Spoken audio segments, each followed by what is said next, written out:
Hello, everyone, and welcome to the Zelda Cast here on ZeldaDungeon.net. My name is Andy Spiteri, and I am joined by your friend and mine, Allison Aletha. What's going on, Al? How you doing? I'm okay. I have a mixed bag of emotions today. For one, my family's celebrating Christmas today. Today's the 28th. This is when we could all get together. So I'm all decked out. I've got my ugly sweater with Grogu. I've got my little Christmas dangly I earrings. noticed So your Christmas I'm earrings, actually. They look really cute. Yeah, and they're little bells and they're cute. And I was like, okay, that's really fun. But it's also the last day of my vacation. I've had the last week off of work and it's been so nice. And I've just been cozy and like kind of putting my house back together after painting. And I also went shopping for my carpet, got that ordered and stuff. And it's just been so nice not working. And today's my last day. I have to go back to work tomorrow and I'm really bummed about that. I just Ugh, wish we didn't all have to work for to live. I know. I I worked up till Christmas Eve. So I worked on Christmas Eve, and it was like a total nothing day actually. Like I didn't do like a whole lot, but I was still just like I was at work, so I'm off for Christmas, Boxing Day, and then the weekend, and I have to work tomorrow, and then I Mhm. go back on Friday. So I have like a the half week off. So it's Mhm. it's a weird schedule, but Yeah. some nice time off work at least. Christmas is always a weird time. My work for Thanksgiving and Christmas does suit two site closure days. So you literally can't go to work unless pre-authorized or whatever. And so you have to be off those days. So I'm like, well, I'll just take the whole week off because I'm Yeah. off those days. And then New Year's, so next week, even though I'm going back, is still a short week because we'll get the day before New Year's off, and I always have Fridays off. So I'll still have a 4 day weekend, but like I just don't want to go back to work, especially because now I'm down to one man in my department, which is me, and I'm not looking forward to that. So I just don't want to go back. Yeah, I get you. I get you. I don't really want to go back myself, but such is the swing of things. How was your Christmas? Was Santa good to you, Al? Well, like I said, I'm doing Christmas today, so I Ooh. don't have, So but you didn't do like my anything for Christmas Day? not really, except my dad and my sister both got me things because they're goofy and can't ever wait. Okay. So Tyler got me it was a like a Wind Waker stained glass little picture thing that I could hang on the wall. Oh, that's And then cute. my dad, who has gotten a 3D printer and has gotten a little nuts, 3D printed me a few things. Oh. So he got me this like Switch Joy-Con, or he printed the Switch Joy-Con controller, and if you're watching the video, you could see it. It's blue and like the things actually like push down, which is cool. He Cool. also got me a like, or I say got, but he made me a container to put all my Switch games in, so that's pretty cool. And then he Oh. also made me this like Mario Switch holder. Oh my god. That's cute. And it's a little janky, like Mario's missing a hand and like Peach doesn't have a face. But it's so cute. So you guys have to come to the video to see what my dad 3D made me. But he's so cute with this 3D printer. He's like making my mom a bunch of things. Yeah. Like, Well, will your dad print me off some stuff? yeah, like I'm like telling him to make a business out of it. But Yeah. anyways, it's just so funny because he'll print my mom one thing and she's like, "Oh yeah, I like that," and so he'll print her five more, and she's like, "No," it's really cute. Well, How that's about very. you? How did your Christmas go? It was busy, but it was good. We didn't do like a whole lot of gifts this year, really. Like most of my, I think I said last week, like we're kind of at the negotiation stage with most of my family, Hmm. where it's just like, don't get me anything. I'm not going to get you anything. We'll just go for dinner. Yeah. My mother-in-law is kind of the outlier for that. She loves buying stuff, so but even she toned it down a little bit this year. So just got like some new sweatpants and some socks and just kind It's of fun always stuff nice to like get that. socks on Christmas. It's You so know nice. what? I did grab a game for myself for Christmas. I don't know if you Nice. read about this, but um, CD Projekt Red mistakenly listed the Switch 2 version of Cyberpunk 2077 for 75% off instead of 40% off. What? The Ultimate Edition. So this game is $100 in Canada, so I got it for like $25. So I was like, okay, well, that's a nice little gift for Is myself that after I'm done with still Metroid. Is that still a deal? No, they pulled it. There was Aw. like a 6 hour window where the price was Dang. live. Yeah, but I was like, dang, like that's a pretty Merry slick price. Christmas. Yeah. Yeah, seriously. I don't know. Maybe at the marathon, I could give my game card to you or something. I don't know how that works. I don't know how that works either. I don't know. Um, well, we got a few things to go over here, Al, before we get started on today's show. But I do want to tee up what we're talking about.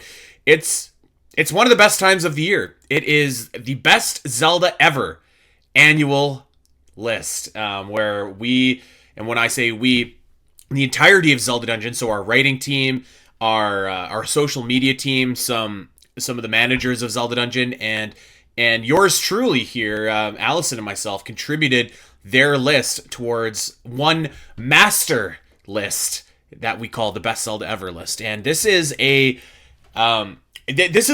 really, really great list, I think, and there's going to be a lot of new, I think, that we have to talk about. So we're going to be going through that as we do every year. This is typically kind of a long show, so what better way than to make it even longer, because I have some stuff to plug.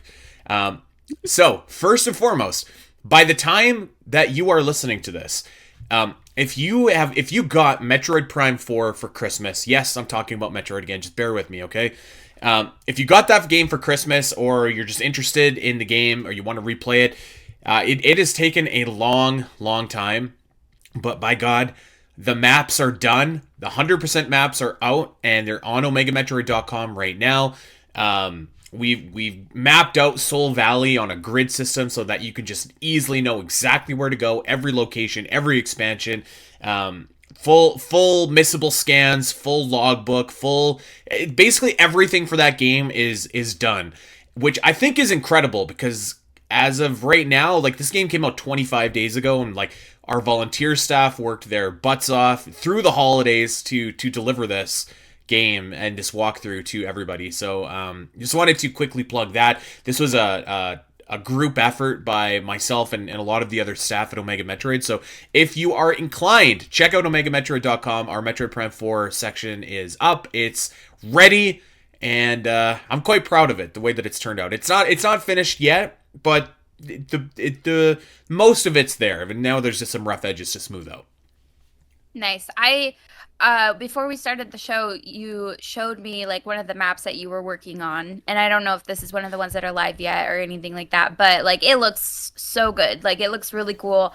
I was thinking that if I do ever play this game someday, it would be something that I could easily follow. So I think, based on just what I've seen there, I haven't seen like the rest over on the website. I think you guys, anybody who wants to play this game and needs like guides and stuff, you guys are set if you use the website. So yeah. So just wanted to shout that out. And the next thing I want to shout out is ourselves, actually, Al. This is our 400th episode of this podcast. Oh my God, I totally forgot. Right? And I was like talking about it last week, and I totally forgot, which is like, it's so fitting because it's like at the end of 2025. I love that. And we're doing like one of our favorite episodes to do, which is Best Zelda Ever list. So yeah. Oh my God, congrats. 400 Congrats. episodes, Andy. I mean, 8 years almost. It'll be 8 years in February that this podcast has went on. I don't know. I challenge people to go and there is not a lot of podcasts that go 8 years, especially ones that are just like kind of like for fun podcasts, you know, like maybe the people that have like professional setup, that's their job. They go 8 years, but we're still kicking it, which I think is a great accomplishment. This is crazy. I don't even know how long I've been on the show. I mean, I like 7 of those years probably. I don't know, but like, it's just insane, and it's so funny because sometimes I'll be like, okay, I gotta go record the podcast, and my parents are like, you still do that? I'm like, yeah, we got 400 episodes. Like, I don't know. Yep. I mean, I feel like as long as we, you know, enjoy each other and enjoy Zelda, I'll be here. So. Yep. It's a long time, but hey, it's quite rewarding. So and there's just enough new stuff to talk about all the time. Sometimes it's dry, but sometimes it's coming in hot and heavy. So yeah, here's to 8 more years, Al, that we see in the chat. Another podcast that I want to highlight is Middle Earth, the podcast. So Middle Earth, the podcast, we just dropped our last episode of 2025. It is I love these episodes. I actually had to listen to the episode because I forgot what we talked about because we recorded this in October, and I was like, oh my, I remember now. This is my favorite episode. And so we were doing. Everyone knows I love this. The what if thought experiments for Lord of the Rings, great. and it was kind of like what if Bilbo didn't give the ring to Frodo and he just went to Rivendell with the ring? Or what if the Ents did not get involved in the War of the Ring? Or what if the Blue Wizards had actually done their job and prevented Sauron's armies like they were supposed to, be active participants in the conflict? So that's just like a couple of the thought experiments that we had. I really loved this episode. It was really fun to listen to editing back. So it's published, it's out, it's live for all Patreon members on the Ultra tier, patreon.com/spnet. And we got a lot of good stuff coming for 2026. A lot of different ideas I think that we had bandied about, and we are getting together to record sometime in January. So fun stuff. I love recording this show with you guys. It's so much fun. It's so fun to talk about something other than Zelda. Not that I don't like talking about Zelda, but like it's like this is another one of my passions, and it's so fun to talk about it with other people, and like especially like when Corey knows so much more of the lore than I do, and like you know more of like the movie stuff than I do, so like I get new info. So for example, this episode that just came out wasn't really my episode. Like I don't think I understood the assignment very well, but like hearing from Corey and Andy, it was like stuff that I was like didn't think about or didn't know, especially about the Blue Wizards. So I felt like I was more of a an audience member in that episode, but I still had a fun time like learning new things or the possibility of things, So yeah, I think this is a really fun show. You guys should totally go listen to it. Corey is definitely like, I would say his strength is the books for sure, right, and like the lore and the knowledge. I would say my strength is the movies and the production, like what went into them, and you're kind of like in between a little bit, because I think you probably know more about the books than I do, but not as much as Corey. But you probably know more about the movies than he does, but not as much as me. I would say. Yeah, so it's a real nice blend. We got a nice blend going here. Yeah. I like it. Yeah. Okay. Anything else that we should have plugged that we didn't? I don't think so. Not that I can think of at the moment. Then I guess it's time. Time to kick off our review of Zelda Dungeon's Best Zelda Ever List 2025. And before we start, we have to lay down a couple rules of engagement. So I just want to let everybody know kind of how this is done. So there were 39 contributors to this list. Whoa. So that's 10 more than last year. It's a lot of people. It's a lot of people. And so basically, like what we do is we ask all of these individuals, so 39 individuals, to, in secret, give their ranking of a game. Let's say, what actually, because we excluded side games this year, so there's 21 mainline entries. So we asked them to rank the games 21 to number 1, and if you're the 21st ranked game, you get 1 point. If you're the 20th ranked game, you get 2 points. The 19th ranked game, 3 points, etc., all the way up to the number 1 game, which gets 21 points. If a staff member has not played some of the games, what we would do then is we would still assign points, but it would work kind of backwards. So let's just say that a staff member had only played 15 Zelda games and not 21, their number 1 ranked game would only get 15 points. So the more games you play, the more heavily your choices are weighted on this list. And so essentially what we do is we get all of those lists and we assign points and we add all the points up into one master list, and that is what determines the best Zelda ever. And this year in particular, because we did the best spin-off list, there's no side games. So there's no Age of Imprisonment, there's no Cadence of Hyrule, there's no Tingle's Rosy Rupee Land, nothing like that. Just the mainline games. And as a last rule of engagement, we've always kind of had a policy where we're gonna combine the mainline games. So Link's Awakening is always a great example. So there's Link's Awakening, there's Link's Awakening DX on the Game Boy Color, and there's Link's Awakening 2019 for Nintendo Switch. those games are just kind of amalgamated into one. Our writers and our staff members who contributed to this list can pick whatever version they like. And that's the version that counts towards it. Some writers will take a game like the Wind Waker, for example. I'm gonna use Rod Lloyd here. So Rod famously doesn't care for the original Wind Waker at all, but really likes the Wind Waker HD. So he factors in both and kind of finds a spot in the middle of where those games are for him. And we left that up to the writer's discretion to select and to pick and to, do that however they will. But we've got the list. We've got 21 entries here. Those are the rules. Should we just get started, Al? I'm so excited for this list this year, so let's get into it. Okay, and I did find my best Zelda ever list, so we're in business. All right. Okay, so number 21, to nobody's surprise, The Legend of Zelda Triforce Heroes. I mean, I'm just double checking. It finished last year. Yep. It finished it did not finish last in 2023. I think Four Swords did, which was second to last. Yeah. An affront on me and Zelda. And then 2022 it finished last. So yeah, no surprise to anybody. That last place is Triforce Heroes. I understand. I make this argument every year. It is a very fun game with friends, but it is impossible to play by yourself. And now I don't think you can even connect with people unless you're local. So it makes it even more inaccessible to play because I don't have anybody who wants to play this game or who even has this game. So I can understand why it's in a lower place, why maybe not as many people played it, etc. So makes sense for it to be at the bottom of this list. Yeah. Nothing more really to add for that. This is the worst Zelda game. I think like definitively. Even like with spin-offs, I think that this is the worst Zelda game. There are some nice moments in this game. I will concede. Like there are some fun boss battles. The fidget spinner is fun. There's a couple other boss battles that are like pretty fun, but like I hate this game. I do. It's unplayable solo. Its level design I think is like super boring and super bland, like just almost dumbed down to a point where it's just like, okay, like I don't know. I have no problem seeing this game at the bottom of the totem pole here, where it should be. So.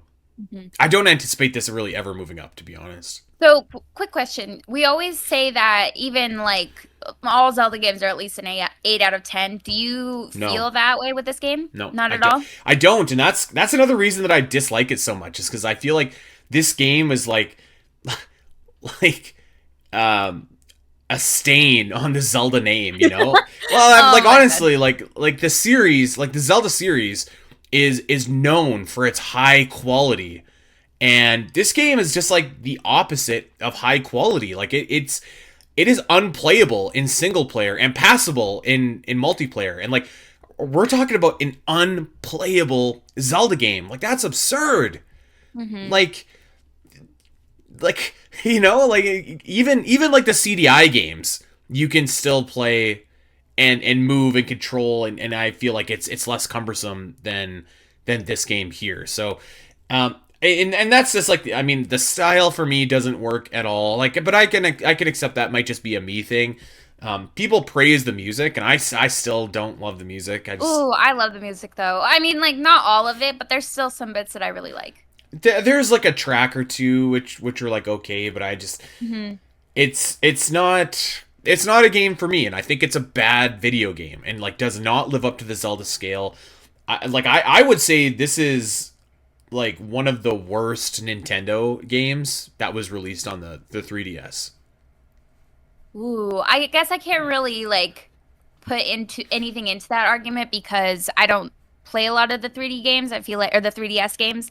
I feel like I mostly just got it for Zelda and maybe Mario Kart, so I can't really say anything on the matter. But I would say it's definitely the worst Zelda, 3DS game. I would have to go through and see what games might be worse than Triforce Heroes. Kid Icarus is one that I did not enjoy at all. That one, I I don't know. I hate to say there might even be some Kirby games that are better than this game on the 3DS. Whoa. That's how dire we're talking. So you can understand why I don't love this game at all, right? Gotcha. All right. This game was also number 21 on my list. I don't know about you. Oh, it's always in the top, or not the top, the lower 5. It's number 19 on my list. God. So 2 games go below it. I can guess what those 2 games are. Okay. All right, let's move on. Let's go down to our next game, which I do believe is one of the games that is lower than Triforce Heroes on Al's list. The Legend of Zelda 4 Swords. You know, I actually, I know that this is like an official Zelda game, but this one does really just feel like it's almost unfair to rank it in conjunction with the rest of the games, because this is really just a spin-off. It's like 5 levels. It takes you like an hour to beat. This just feels like a lot more of a spin-off than a lot of the other games, but so I get it, and it's completely outdone by Four Swords Adventures. So it's basically like a little demo for what that game could be.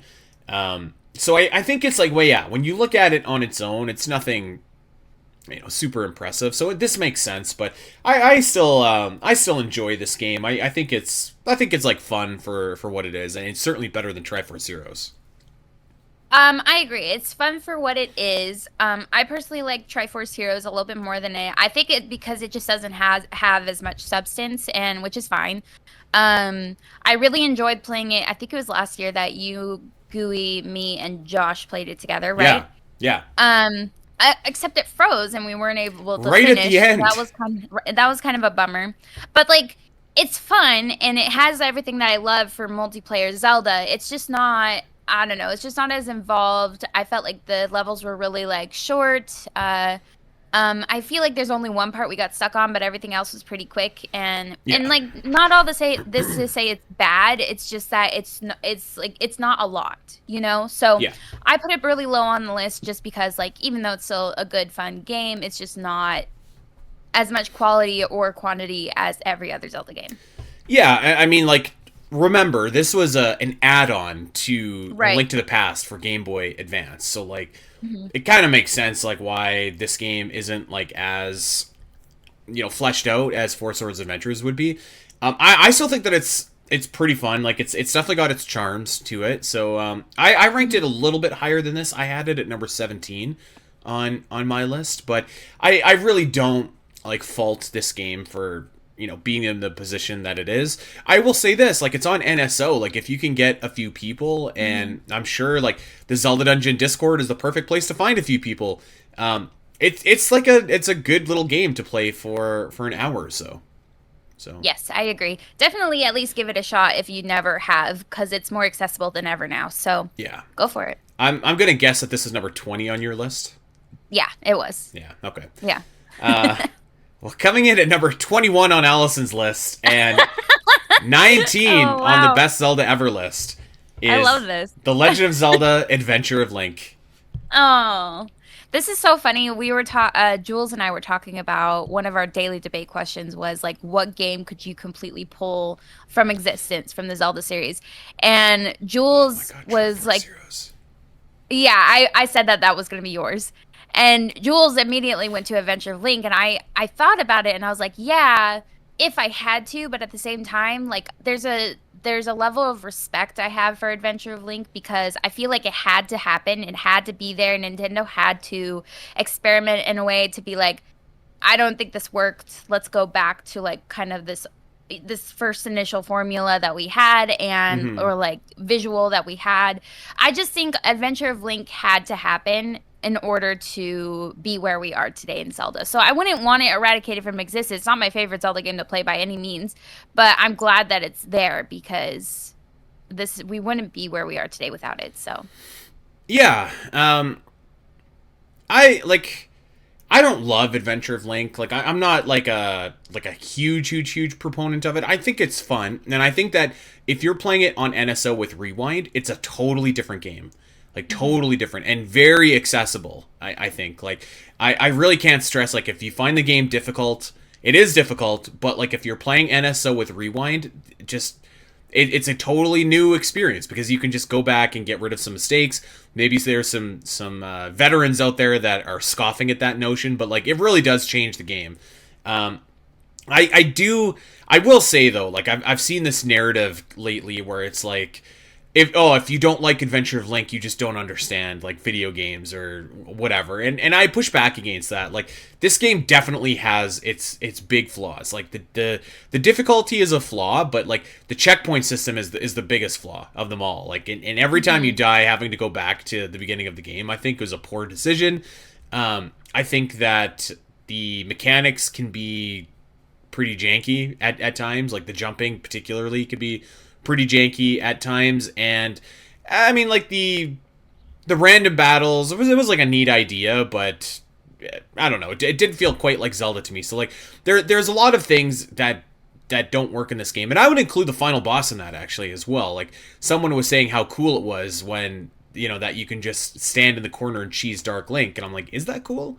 Like that's your final boss of the game. Like it should be an achievement to beat him. But I don't know. Like it definitely has like its downfalls, which I can totally understand. But it also does have like a ton of cool stuff. The soundtrack is spectacular for Love the the NES. music. Yeah. I think like a lot of the characters are really fun and really charming as well. Memorable. The story for what it is, I think is fun. Like it's probably better than the first game story.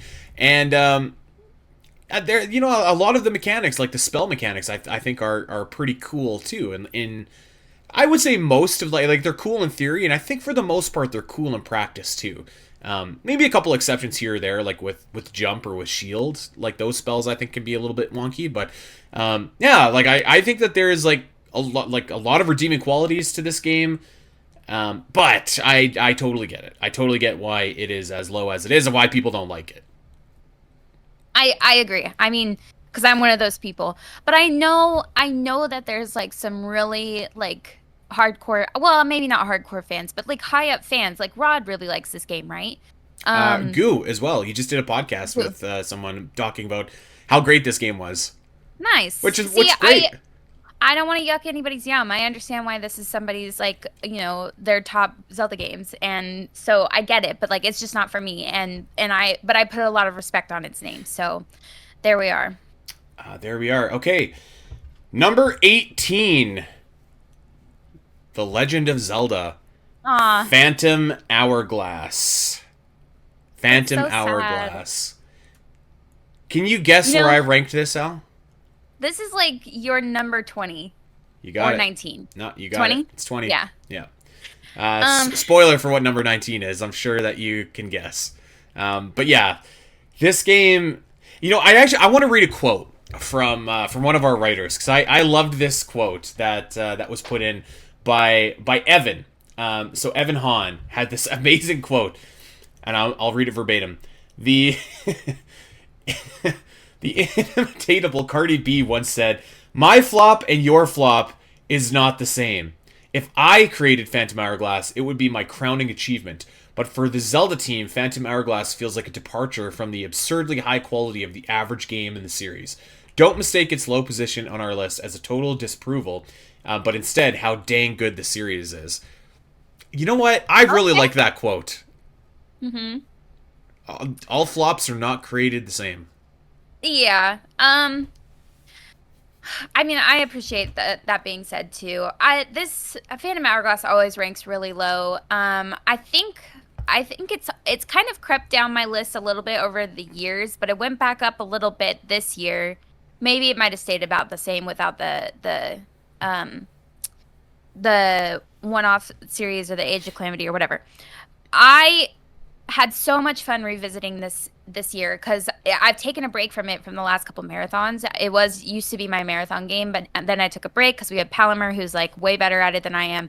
And then this year, Mossy's like lit a fire under me. He was like talking so much smack as he does, and he was like, you know, I'm gonna win Phantom Hourglass this year. And I'm like, no, you're not. And so like I really like took down my time by a lot. I got an IPB'd at the marathon, and even though like I was kind of stressed about it, I still had so much fun. It was such a close race. It was like one of the best races that I've had in years with like at the marathon. It was so much fun. I was so into it that my thumb from holding the stylus was numb for the next 5 days because I was holding it so hard. Well, And doesn't like that say it all? I was like, it was just like such a fun time. And poor Judy, she got soft locked in the game, so what we didn't get to like finish off with Judy, but like Catherine won, and then it was Mossy's and I neck to neck at the end. It was just an incredible like race, and I want to do it again next year. I love this game. I don't think it overstays its welcome. I think it's like the perfect amount of pacing. I think it's a fun time. I love the characters. I love the music. I think it's great. I mean it's not like super extremely high, but it's just like still such a fun, charming like soft spot game for me. I have it ranked at 12. Okay, at 12. That's Yeah. I could see that. That's about middle for of you. the pack for me. Yeah. I like I've talked about this game before. It is what it is. I think I could live with this game, to steal a phrase from another game, is incredibly ugly. And but like not because the art direction is bad, just because it's like a picture that's been scrunched down and it looks pixely and horrible. So it's probably one of the worst looking Zelda games. That's one knock against it. The other knock against it is it probably has one of the worst soundtracks in the series, maybe the worst. And you know what? I conceded that. You guys brought that to my attention Yeah. this last year, and I was like, I can agree with it. I still love it, but like I can agree it's the weakest Zelda soundtrack. I would say this. Yeah, you know what? The story I think is overall weak, but it does have some moments actually. So maybe I won't pick on the story. I think that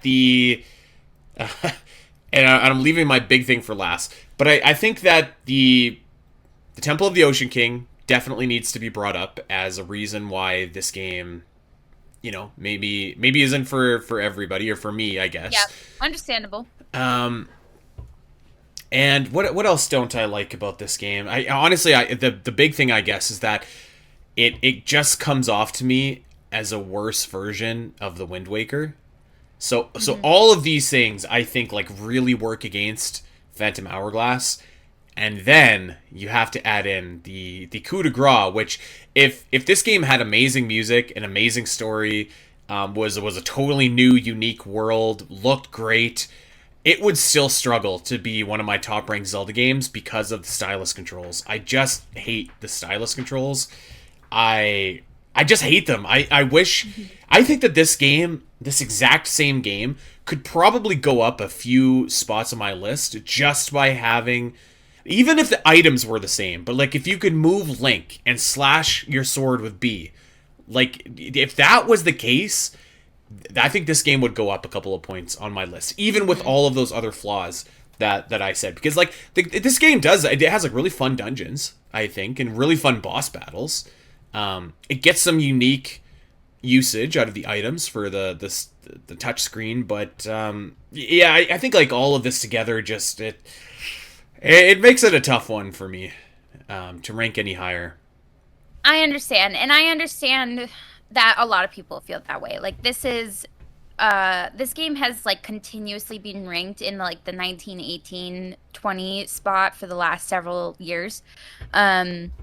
It's just like I get it. I get it. I just think, I have a special place in my heart for Phantom Hourglass because I have a very specific niche with it, playing it at the marathon.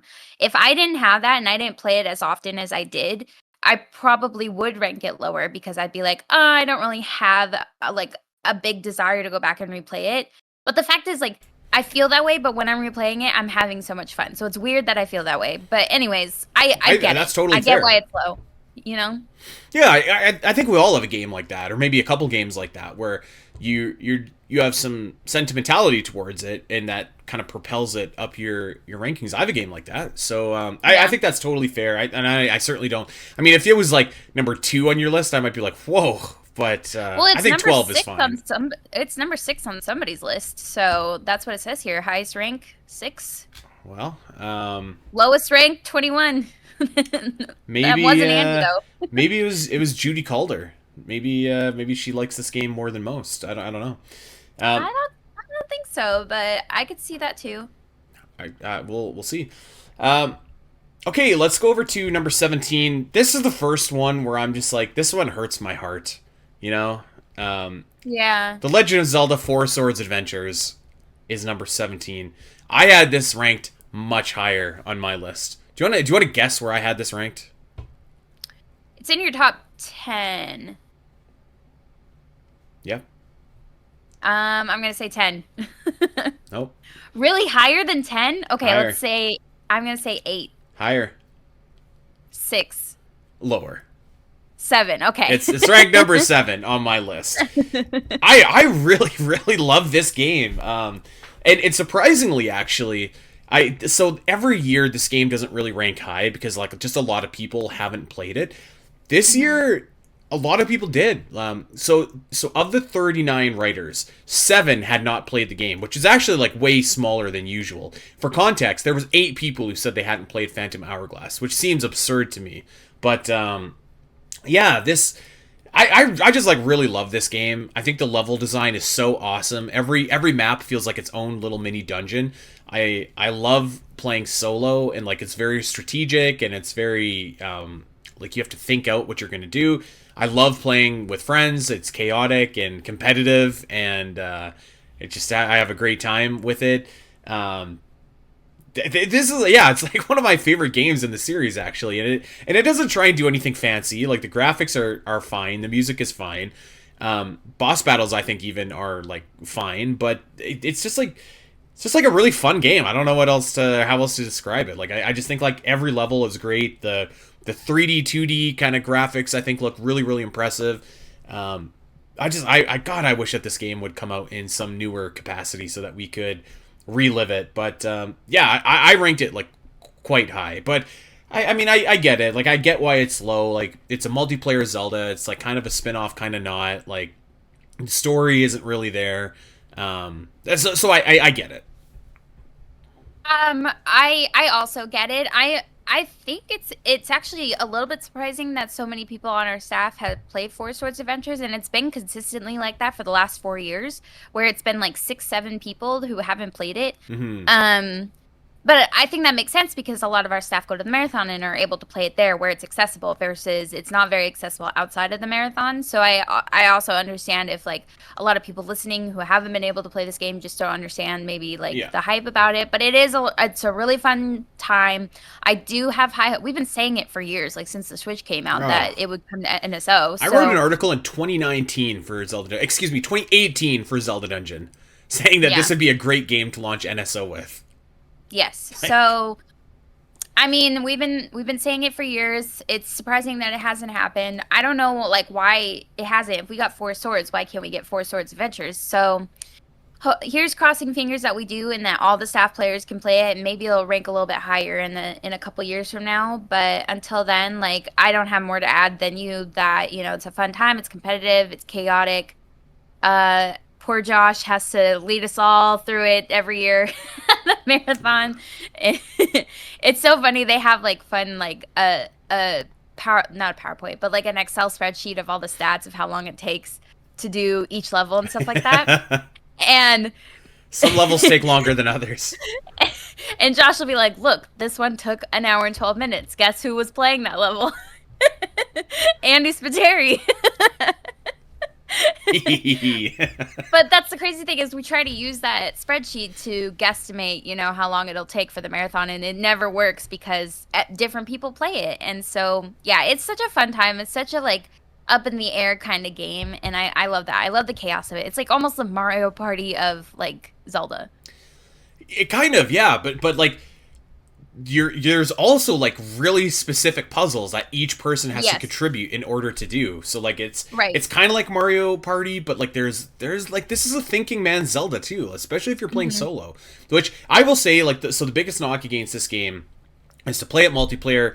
Yes, you have to get every gimmick in the world. You have to have like 4 Game Boy Advances. You have to have the cables. It's ridiculous playing this game on like I think for the Zelda Dungeon Marathon, like we have 4 Game Boy players, I want to say, or Game Boy Advance players that you hook up to GameCubes. These things are like impossible to find.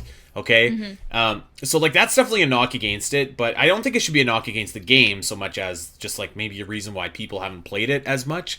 But you can still find this game and you can still play it solo. And I would very much encourage everybody to play this game solo. It's a really fun Zelda game that would like completely live up to what you think a Zelda game should be. I'll just say that it's different, of course, but like it's not so different that it doesn't feel like you're not playing Zelda. You know. Hmm. On to number 16 on our list, The Legend of Zelda: Spirit Tracks. Do you want to guess where I had this? Uh, I said you had Phantom Hourglass at 20. Yep, You got Spirit Tracks at 19. I do. Yeah. I do. I feel like this is pretty high on your list. Maybe not like pretty I high. It's higher than this though. It's another mid-tier game. It's at number 11, and the only reason I have it above Phantom Hourglass is because I think it's a much more engaging game. And I feel like the dungeons are really exciting, and the bosses are really cool, and I don't know, it's just like overall an improvement, like a natural improvement from Phantom Hourglass, which makes sense. So I just have that one game, like one game over Phantom Hourglass. So Yeah. again, it's the same thing though. Like I totally understand why it's low for people. You have uh the same gimmicks with the DS and your stylus. You have a similar gimmick with the Tower of Spirits versus Yeah. Temple of the Ocean King. I get it. But I think the flute stuff is really cool. I wish that was like tweaked a little bit for like if it had some quality of life changes in the future. That would be super cool if we ever get like a remake or whatever. But I like introducing the flute gimmick into it. I think that it's a cool concept. It just needs to be tweaked. And I personally like love the fact that Zelda is your companion and you're doing puzzles with her. Like I think that's really cool and so fun. And their connection like is really cute in this game. So I don't know. I think it's still such a great game, but I can understand why it's really low on a lot of people's list. Yeah, I'm pro. Like I've been saying this for years. I'm due a replay of this game, Hmm. and I will replay it. I just so this game pretty much has all the same problems I would say as Phantom Hourglass, with the exception being that it has a new world, which is really cool. Like so, it has a new Hmm. world that doesn't look like a dumbed down version of Hyrule, but like to counter that, it's like, well, you've got this new world, but like you can't actually go exploring in it. You can ride your trains, which is fun, but like it's not the same as exploring a new world in this. So I would say the story is certainly better. Um, Yes. I'd have to replay the game to like give an informed take on the dungeons and bosses, but something tells me that they're just not quite as strong as Phantom Hourglass. I could be wrong, but yeah, I think like again, like all those other things, like the touchscreen controls, really just weighed this down for me. Hmm. I can understand that. So I'm okay with where it's at. I hope someday more people will play it because there's only 7 people that haven't played this, Yeah, as well as 8 people who haven't played Phantom Hourglass. I hope people do play these games more, just to give them a chance and maybe like they'll bump up a little bit. yeah, I doubt it though. Like even if more people play it, they'll probably be like, "Ah, this isn't for me." So I get that too. Someday, maybe not though. These have consistently stayed like pretty low. pretty low. And, You and, I, know? and I think that's where the ceiling is too. Like even I think like even if more people play it, it's just hard to match these games up to some of the more ambitious Zelda games. I would say. Okay. Oh, sorry. Put a bow on that. My bow is maybe someday we'll get it on NSO with mouse controls. Hey, I that feel would be like that cool. would improve. So we'll see. That would be cool. I still have not tried mouse controls. I have to be Me honest. neither. Maybe for my next playthrough of Metroid Prime, I will. Okay, number 15, The Legend of Zelda: Oracle of Ages. I have to say, like, 14 out of 39 contributors have not played this game, and I think that is egregious. Like, this game is readily available on NSO. If you are at a Zelda, like, that is an absurd number to me to not have played The Legend of Zelda: Oracle of Ages. Probably why it's lower on the list here than a few other games. I just like if you're a writer for Zelda Dungeon, play this game like for no other reason than because you're at a Zelda website. Like play the game and come back and we'll talk about it once it's done. But yeah, this one for me is pretty much about where I ranked it. I had it over at number 14 on my list. So I did have it below Oracle of Seasons for a couple of reasons. I think that this game is... it's still like really fun, but it's almost like a bit too puzzle heavy for me at some points in the game. Like there is some dungeons and there's some set pieces that are just they almost overstay their welcome just a little bit. Not a lot, but like some of the later dungeons are like so long that I'm just like, oh man, I feel winded after doing this. But there's some really really strong dungeons in this game. I think it has like a charming story. Yeah, I think it's pretty much exactly where I think it should be, or at least on my list. I had it just a little bit higher, but hey, play this game. 14 people. What are we doing? I mean, I used to be one of those people until, what was it, like the 20th anniversary or something. And then I played it and I had a really good time with it. Like I do appreciate the Oracle games, but at the same time, they're just not my cup of tea. And I don't know if it's just because I'm not a big proponent of the 2D Zelda games, or like the way that these Zelda games look, or the way that they operate and run, and like your movement and all that kind of stuff. Maybe it's just not for me, and that's okay. Like that isn't to say that these aren't good Zelda games. These are very good Zelda games. They are like everything you want out of a Zelda game. They have the great dungeons, amazing puzzles, especially Oracle of Ages. The story is good. I love what we learned was the bootstrap paradox. Is that what it's called? Bootstrap paradox, yeah. Yeah, we learned about that when we replayed this for the anniversary and stuff, and I really like that in this game. I think that's super cool. But yeah, it says the lowest rank is 18 on the list. That's me. I ranked at 18. I'm 18? So sorry. 18, wow. Hey, listen, at least that's not Minish Cap anymore. But like it's just not for me. I don't see myself replaying it unless we do something for it for the podcast. You know what I mean? Like I don't have a desire to play it. Okay. And again, that isn't to say it's bad. It's a really good Zelda game. It just isn't what I'm reaching towards when I want to play a Zelda game. Okay. Wow, that's quite low. You were frozen. I think so I was saying I have this ranked number 14 on my list. Okay, so yeah, like you said, it kind of fits where you're at there. Pretty much spot on, yeah. Yeah. Okay, speaking of number 14, the official number 14, The Legend of Zelda for the NES. That's so low. It's low, yeah. I used to have Legend of Zelda very low up until last year. So I would always rank it like in the 20s up through 2023. And then last year I replayed it because we did an episode on it, I think. Yeah. But also I joined in on the marathon, the Life of Luxury run. And when I replayed it for an episode last year, I was just like, I forgot how fun this game was. Like, it's so fun. The dungeons are, they're like good puzzles, concise. Maybe there's not a really in-depth story. Like the adventure's good, the pacing's good. I think this is a really good game. It's ranked really low on this list for my opinion, but I have it at number 9 on my list. Top 10 for me. Yeah, I have it top 10 as well. Pretty much the same spot. I have it ranked at number 8 on my list. Yeah, this game is just, it's really fun, like, to play. It holds up in a way that I think Adventure of Link doesn't, which, to go back to that game for a quick second, is why I'm kind of like, there's something to be said that you can still play the first Zelda game, and it's super fun and challenging, and you can't do that, a lot of people can't play the second Zelda game and say that it's super fun as well. So I think that's like the key difference between the two. I think that this game is like a ton of fun. There are so many cool enemies. I think that the dungeons are really really fun for what they are. Like we're talking about a 40-year-old game.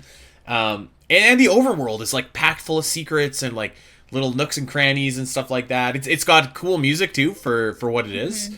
Mm-hmm. I think that this game has like a lot going for it, and it should be noted as well, the highest rank for this on the list was number 1 So somebody ranked That's this really as their cool. best Zelda ever. Now, Hmm. the lowest rank was number 20, which I find is like criminal, but hey, I mean, different. that used to be me, so I understand. I would just tell that person to replay it, to be honest. And you know what's crazy? Maybe some people are like, "Oh, I don't know if that's really my vibe. If I really like am down with the NES controls." We did like a. This was like such an interesting experiment that we did at the marathon. It was the highlight event of the marathon, Yeah, where Moogle Mania, Moogle came and taught us all a very quick speed run that like category in the Legend of Zelda, and everybody did it. Every single person at the marathon, save for maybe like one or two people, everybody was able to learn it. Some people did it twice because they were like, I can be better, and they were. And like if you, I'm sure if anybody ran through it 5 times, they would get onto like the ranking list in speedrun.com, you know? So like everybody was able to accomplish a speed run. Like granted it was quick, but like something in this game. So I find it's a very easy to play game. It does have its challenges, but there are there's like ways in the game to mitigate those challenges. Like if you get the sword upgrade, if you get your, or armor upgrade, that kind of thing. So I find that this game is easy to jump into and learn, you know? yeah, I agree. I like one of the quotes here is from our pal Alex, who is always trying to say that she's too young to appreciate these things, but she's saying like this one stuck out to me. It's difficult and unforgiving for someone like me who lacks the patience to see past multiple game over screens. I think that's what's missing from not to. I'm gonna sound like a total old man here, but like I think that is missing from today's games, where it's just like you sometimes you should have to slow down and learn patience and Hmm. meet a game at its level. Like I know that you haven't played this game, Al, but like there was a lot of talk about Hollow Knight Silk Song this year, and like Yeah. it's too difficult. It's wasting my time by me dying over and over and over again, and it's like that's kind of the allure of the game, is like you challenge yourself to overcome these what seem like insurmountable odds, and when you win, like that moment of ecstasy is like nothing else. Like and Hmm. that's kind of like the same thing I would say about this game and of Zelda 2. That definitely is why the people that love it do love it so much. But I think just like the level design, like all the items are so fun. I really really am high on this game. I too, like I had it lower on my list until I did it for the Zelda Dungeon Marathon a couple years ago now, and like me and Goo and Adriel ran this game, and it was so fun, and probably one of the most fun games I've ever played at the marathon. So like that definitely boosted up to me. But it's just like such a rock solid game too. Like I just think that it's and like granted, this is probably the ceiling for it. Like I don't know if it's going to be Hmm. breaking into the top 10 anytime soon, but yeah, I would say like if you're low on this game, give it a replay, because there's a lot there to really enjoy. I think you just use a walkthrough, use a Zelda Dungeon walkthrough. It's great. That's what I used when I played it. Exactly. Yeah, Yeah, and to Alex's point, like I agree, it's difficult, but like I said, there's ways to come around, get around that as you progress through the game. You get some enhancements that really help you, and um, I just think like yeah, give it a replay, have some patience, and you know what? I agree with you about like sometimes you just gotta lose a little bit. Now, I'm not talking about like Dark Souls level Elden Ring lose all the time. I don't need to suffer that much, but like let me throw out Pokemon Legends ZA for you. Like every Pokemon up until Legends ZA, I feel like I'm always over leveled. I'm beating the gyms with one Pokemon and it's not really a challenge, but like I got to ZA and it's challenging. There's some like mega evolutions that I've been laid out, like they've laid me out before. So I find it's really fun and fulfilling that I like finally level up or get enough like get better moves for my Pokemon in order to like that it's a challenge, but I'm able to finally beat it. And I think that's really fulfilling. And so like yeah, I would agree that this Zelda game makes it like that because you can slowly level yourself up and it makes it fulfilling to finish the game, especially when you go and begin and at the end. So yeah. it's a really good game and I don't know. I was so surprised at how like fun that I forgot it was when I replayed it a couple years ago. So I would tell anybody to go replay that. And you know what? I'm probably gonna eat my words and people are gonna be like, "You should do that with Zelda too." And I'm like, I don't want to. So Well, I mean, I am gonna make you replay Zelda 2 at some point for this show. I know somebody like messaged me and was like, "Hey, like." incentive for you to play Zelda 2. I'm like, the only way I will play Zelda 2 is if Andy makes me for the show. Like, that's the only way it's happening. Well, you know what? Let me know what incentive you would like to see for that to happen. Actually, so we do have a couple of anniversaries, by the way, lined up for 2026. So including this game, Legend of Zelda. So we'll definitely be talking a lot about the Legend of Zelda in 2026. But yeah, there's a few more as well. Twilight Princess, and we're going to focus on Okami as well. And and one other special game that we are going to replay. Well, Andy's gonna replay. I'm gonna play for the first time. Yeah, yes, well, it's gonna be magical. It's gonna be We wonderful. gotta get Judy on that show. There's a couple of us now. Nicole is playing this game as we speak. Oh yes, which is incredible. Maybe even Locke himself might make an elusive appearance. All right, moving on. Number 13. We have a lot to go, Al. Number 13, the Legend of Zelda Oracle of Seasons. Once again, this is pretty close to where I had it. I had it over at number 12. I've always really liked this game. I really think that the season mechanic is strong. And I think that the dungeons are definitely strong too. I love the bosses and how they're kind of like the new version of the NES Zelda NES bosses. Doesn't really have much in the way of a story, but sometimes I think that's okay. Yeah, it's just like a rock solid Zelda game. Like, it's got great items, great dungeons. I love Subrosia. I think that the linking in the rings is really cool as well. And I don't know if you want to count this towards ages or seasons or both, but like, I really have always really loved the Twin Rova fight in particular, and the Ganon fight, but Twin Rova I thought was so fun. So yeah, I think that this one is it's strong for me, and again, right about where it should be. I think it's fine where it's at. Again, I can't add more than what I've already said for ages, although I do like the seasons mechanic more than what we get in ages. I agree. It's a fun time. I remember like getting this for what was it, Game Boy Color that it came out on? Yeah. For the Game Boy Color, and my family and I would pass it around during our 30-minute turns. It wasn't like Ocarina of Time and Majora's Mask for us. We couldn't make it that very far, but I do remember like going to Subrosia and doing the little dance with the guys, and then fighting over what season needed to be in what screen or whatever. So I do have fond memories of it, but again, it's not my cup of tea. I don't reach for it. So I'm again the lowest ranker on this. I ranked at 17. I'm so sorry, but like, it's just not for me. I'm sorry. It's okay. Ooh. It's like, I wouldn't say I feel the way you do, like, about the DS games. I don't feel that way towards these games, but they are my lower ranked ones, like the DS games are to you. You know? Fair. That's fair. Okay, well, let's move on. This is another one that hurts my heart a little bit. But the number 12 is The Legend of Zelda: The Minish Cap. And it is worth pointing out that the Minish Cap is kind of where you separate the pretenders from the contenders here. Like, so when you're looking at the list, like, obviously Minish Cap is only one spot ahead of Oracle of Seasons, but when you look at the point total, Minish Cap is like 100 points ahead of Oracle of Seasons. So this is when the next tier of Zelda games, I think, like, truly starts. Obviously, this is much higher on my list. I think that this is basically like the perfect 2D Zelda game.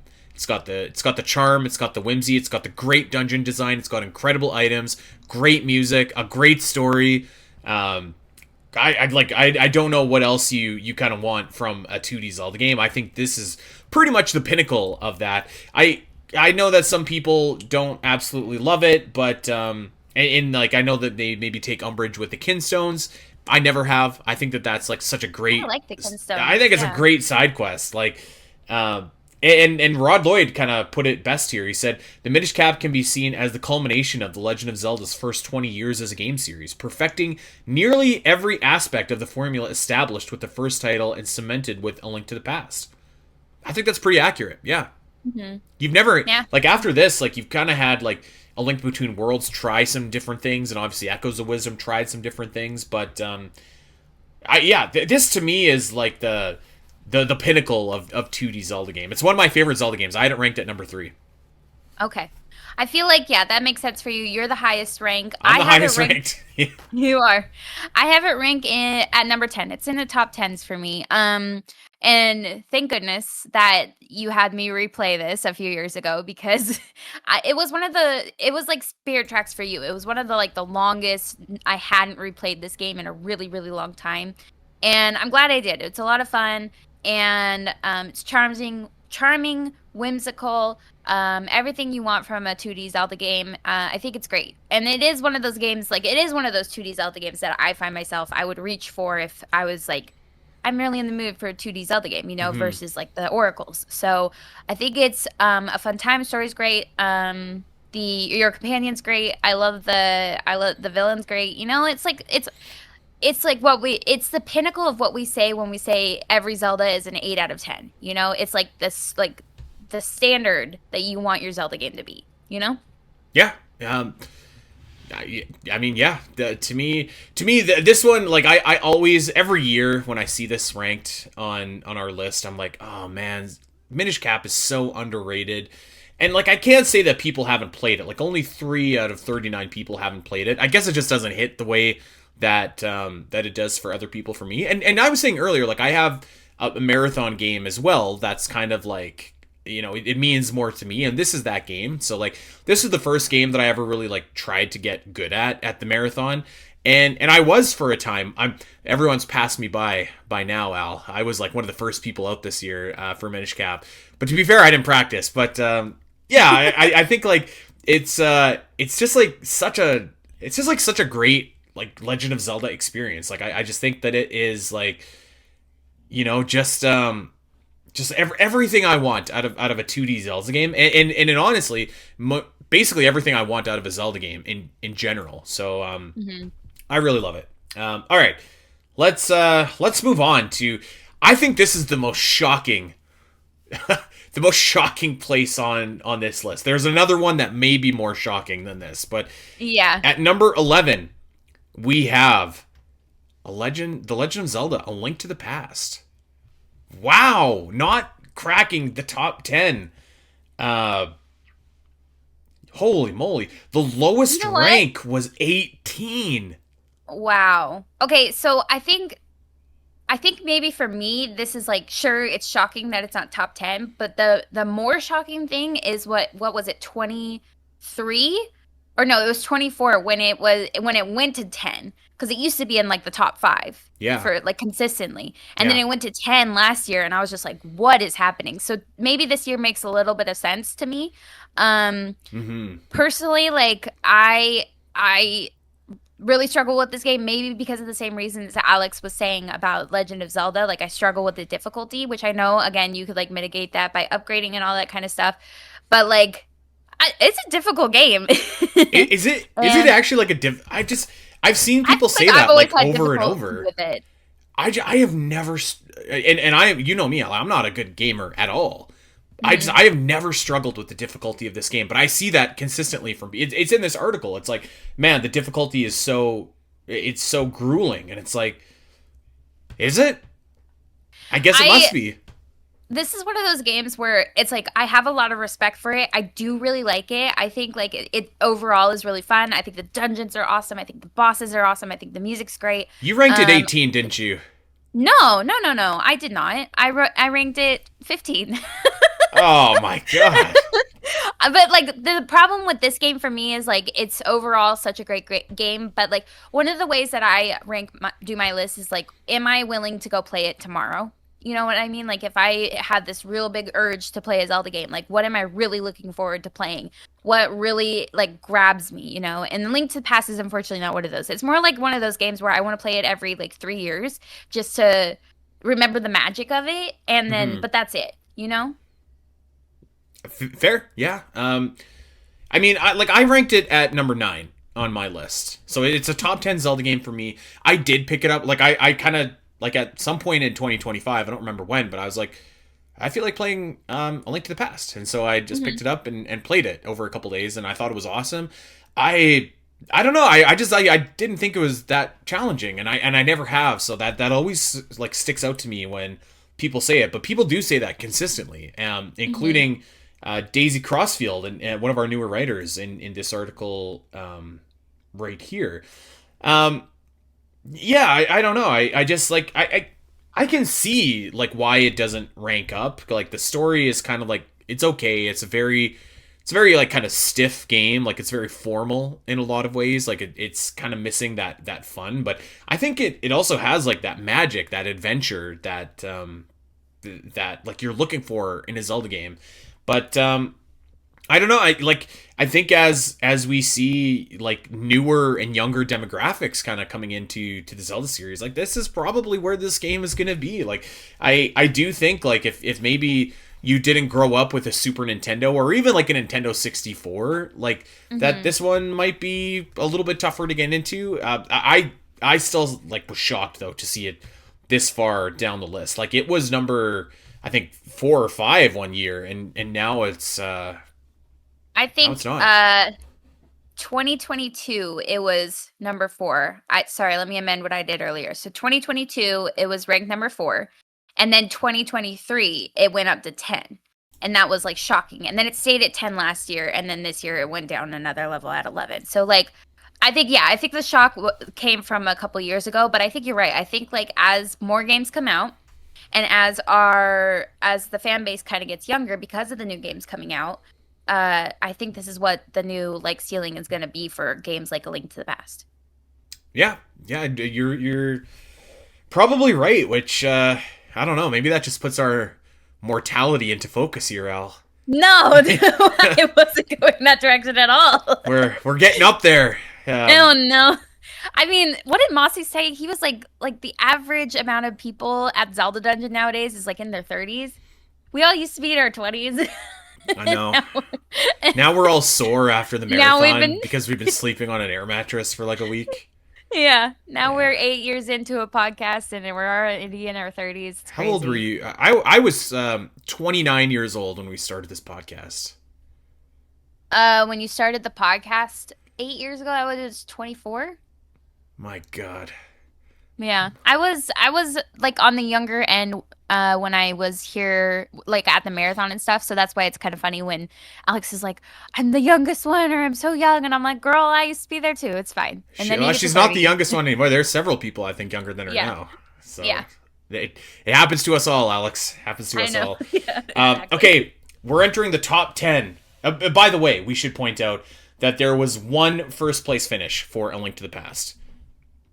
Okay, I don't need to use my detective skills to know who that was. I me think neither. it's pretty clear that was Mossy's. Um, okay, number 10, entering the top 10, The Legend of Zelda Echoes of Wisdom. Hmm. A pretty fair spot for this. I had it at number 11 on my list, personally, so just outside the top 10 list. But Hmm.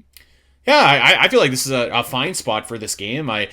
Um, I really like a lot of what this game does. It's very charming. It's got really cool dungeons, cool bosses. I think it's like a good soundtrack. I don't want to say like a great soundtrack, but a good soundtrack. Definitely good enough for the game. Lots of fun side quests, like a really nice amalgamation of old 2D Zelda with taking some of what works for new 3D Zelda. So I really liked Echoes of Wisdom. I still do. Its highest rank was number 3. That's pretty up there.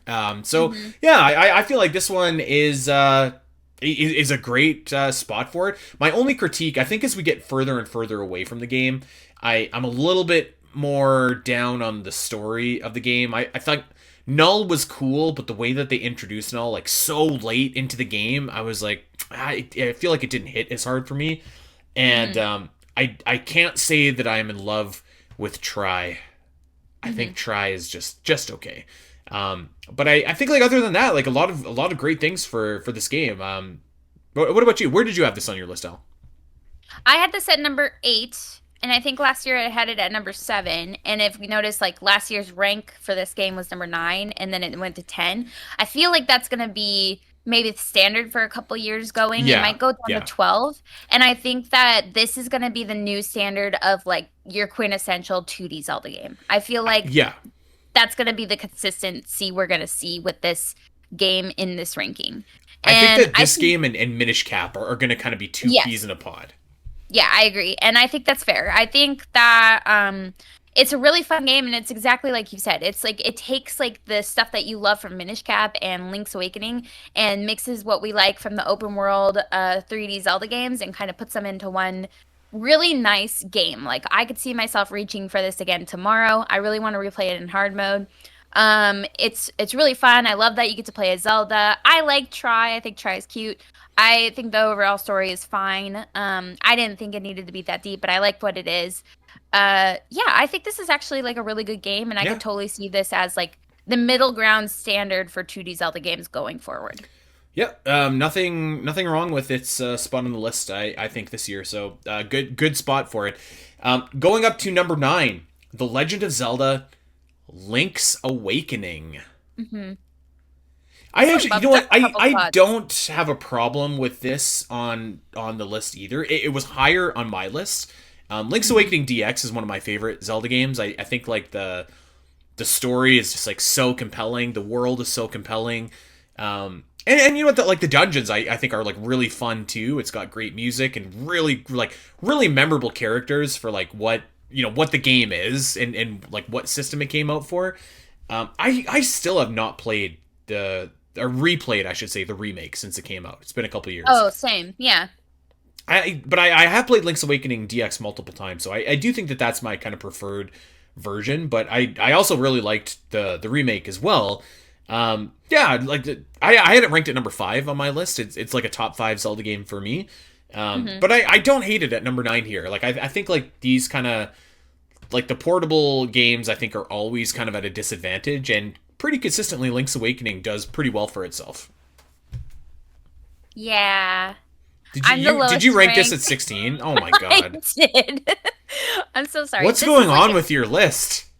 what do you mean? This is like how I have been every year. Like, um, I think I said this last year too, where it's like I feel like you and a lot of other players have a very like strong connection to the story of this game, which makes total sense. I think because I haven't played it or I never played it until 2019, I had already known what the story was because of talking to you and other people at Zelda Dungeon where I was just like, yeah, okay, I get it, but I just didn't have the same connection with it because like I got it secondhand and then I got it with 2019 and I was like, yeah, okay. Like it's overall fun. It's another one of those where I'm just like, it's a really good 2D Zelda game. Really good dungeons, really good bosses. It has a very interesting, compelling story. It's just that it's not something I connected to and it's not my cup of tea. So that's why it's ranked really low. It is Allison ranked over the hates 2D Zelda oracles. games. I don't, but like I do, but I don't. I don't know how to explain it. Like they're still really good Zelda games, and I consider them like top tier video games. It's just not something that I'm reaching for tomorrow. All I don't know right. how to explain it. Like I don't hate them. I just like don't want to play them. Well, if that was ever a quote for the ages, right there. Um, okay, let's go over to number 8 on our list. Legend of Zelda: Skyward Sword with 2 first place finishes, but some Yahoo ranked it at number 18. And Allison, that was probably Ugh. you, so explain yourself. What? No, you know I love Skyward Sword. Yeah, yeah, but you ranked every other game I like super low. Don't worry, I've got some payback coming for you shortly I here. know. It's okay. Um, yeah, this is one of the best Zelda games ever made. It's number Hmm. 2 on my list. This game is incredible. This is everything you want from a Zelda game is here with Skyward Sword. You want great dungeons? Check. You want great bosses? Check. Great items? Check. A wonderful story? Check. Amazing music? Check. What else? What else am I missing? Great characters, great moments, great puzzles. Check, check, check. This is Hmm. like such an incredible game, and you can't even say that people don't like it anymore because of motion controls, because now the HD version exists and you can just play it without motion controls. So like check, check, check, check. This is this is one of the greatest games I think of like all time. Hmm. I 100% agree with you. This used to be my number one back in the day. I think it's gotten a little bit lower because it's gotten so far from me playing it again. I need to give it a replay. And there's just also been like so many games that I've like new games coming out and like games that I've replayed. that I have really strong emotional connections to that just kind of push this one back a little bit. It's number 6. It's still in my top 10. It's everything that you said. It's amazing and it's incredible. It's I'm that gif of Lady Gaga where she's like incredible, outstanding. Like that's what this game is. And the only reason it's not like number 1 on my list anymore is because there's so many good incredible Zelda games too. So it's really hard. This like the ranking could change next year if I replay this game. You know what I'm saying? Like it's incredible. Yeah, it really is. I want to read this line from Nicole. I think this is very poignant here. To this day, I am convinced Skyward Sword is one of the bravest entries in the Zelda franchise. While it is frequently panned because of its motion controls, linearity, and backtracking, a perfect Metroidvania, by the way. No wonder I like it. This ignores how the game excels. It quietly maximalist in its ideas, experimenting with everything from small ideas like puzzle-based dungeon keys to big picture revelations, like literally setting the foundations for the entire series lore. Its range is undeniable, and Skyward Sword's charm, strength, and heart comes out from this courageousness in gameplay and storytelling. I love that. I love that. Very nice. That's very good. Okay, let's move on. So sorry, you had it at number 6, right? Yes. Okay. That's not terrible, Al. At least that's not at number 18. That's what I was expecting from you. No, why would I do that to Skyward Sword? I don't know. Why would you do that to Oracle of Seasons? Okay, Oracle of Seasons and Skyward Sword are two completely different games, and you know it. Like, wow. Depends on who you ask, I guess. Number 7 on our list: The Legend of Zelda: Majora's Mask. Pretty close to where I had it on my list. I have it at number 6 on my list. It's got 2 first place finishes here.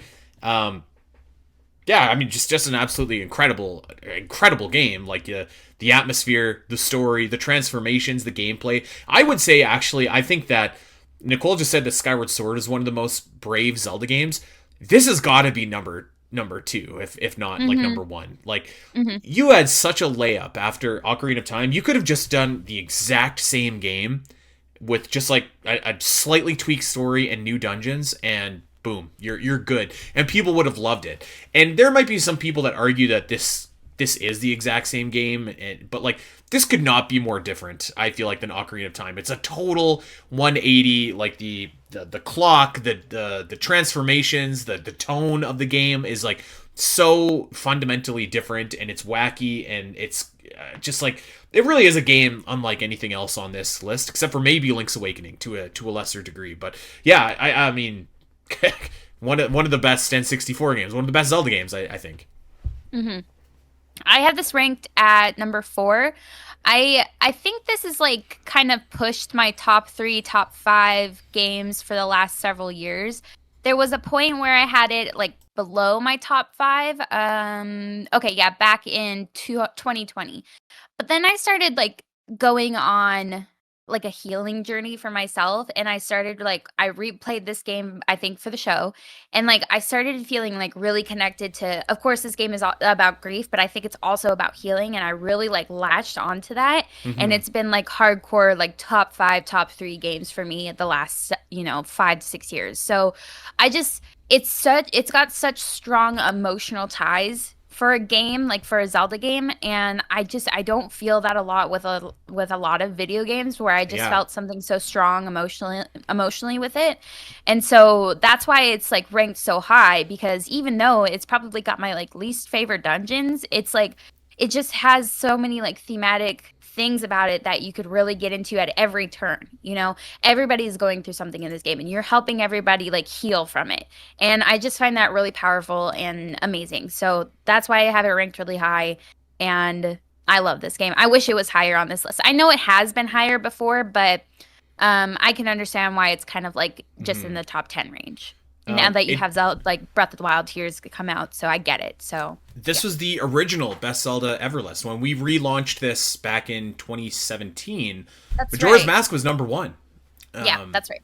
Yeah, so this is I mean, like I said, it's a game unlike anything else. So I'm probably due for a replay, to be honest. If I had have replayed this, then it probably would have been right back up to my top 5. Where it usually lives, but this year I made a concession to take a couple other games, or to move to move Link's Awakening up, actually, because I had replayed it. So, okay, let's Gotcha. go over to number 6 on our list. The Legend of Zelda: A Link Between Worlds, finishing at first place on Rod Lloyd's list, as it does every single year. Um, Number 6, I think, is a bit rich for me. Last year, I think it was number 5, but I really really love A Link Between Worlds. I had it ranked at number 10, so like it's a top 10 game for me. I think that that's about as high as I can go with it, you know. Unless something, I don't know what would need to change, but because I mean, like it does have everything you want. It has like really great dungeons. It has a really good story. Um, I think like fine music. Like I wouldn't say it's like the series' best music, but it's certainly not terrible to listen to. Um, Hmm. good items. I feel like so it's kind of got all that, but I think that it's just a bit rich, and I think for me it's just because the world is largely the same as A Link to the Past. I mean, largely it's identical to A Link to the Past, and I hate the way the game looks. I got to be honest. I really I don't like know, this and art it's style. so weird. I don't like it like at all. Like I feel like Um, this really works for pixels, but like it's kind of like just that like N64 early style graphic, but like without the charm of it. I don't know. I can't explain it. I don't like the way it looks. mhm.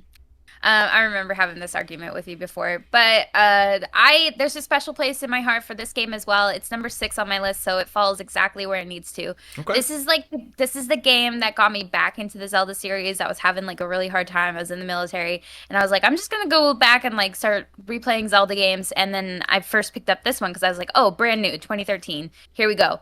And I was like, I need to go play more Zelda now after this. So it really got me back. It sucked me back in. I love this game. I like I say that A Link to the Past is difficult, and then like this is kind of like a copy when it with the map and stuff like that. I just think this game is the puzzles and like the way you work through the game and the pacing makes me feel so smart and like clever because I can figure these things out and it's like the pacing of it's like boom boom boom, so I'm like I'm just like blowing through this. I must be so smart. And and I think it's like designed that way. I love the gimmick of the game. I think Yuga is a really fun a really fun enemy. Hmm. um yeah, and I like the music. I also like the twist at the end was so like cool. And yeah, I don't know, I really really like this game. I feel like it's consistently high for me. Is this 2D or is this like 2.5D? What is this considered? Do Like I ask this graphics question every? wise, I don't know. Yeah. This is a 2D Zelda game. I would Okay, say. this is my favorite 2D Zelda game. Yeah, Okay. it's so fun. Yeah. I would. Yeah, I mean, it's probably my second or third favorite 2D Zelda game. If I mean, I guess I could just look at my list, but my list changes every day. Um, Yeah. yeah, like I really really love A Link Between Worlds as well. I don't want to make it seem like I don't. Like it has everything I like. It's just I guess I'm just like surprised. Like this game is so high and Link to the Past is so low. Like to me, Hmm. like I feel like they need to exist almost not like right beside each other, but like pretty close to each other because like they feel like extensions of the same game. I know that there's Yeah. like big differences, obviously, but yeah, Hmm. I don't know. Okay, so we're in our top 5 now, Al. Our top Top 5. 5. And the usual suspects are here. So let's start off with Hmm. number 5, The Legend of Zelda: The Wind Waker. 3 first place finishes on our list. Where Wow. did you have this ranked? I had this ranked at number 4. Okay, number 4. Its lowest rank was number 15, which is where I had it ranked. Wow. That's egregious, Andy. That's so wow. I can't believe you. Sorry, I'm trying to give you the same energy you were giving me for the oracles. I told you I'd get you back. And you know what? It's so funny because this is like the list that I made what, October when we were asked for our list or September.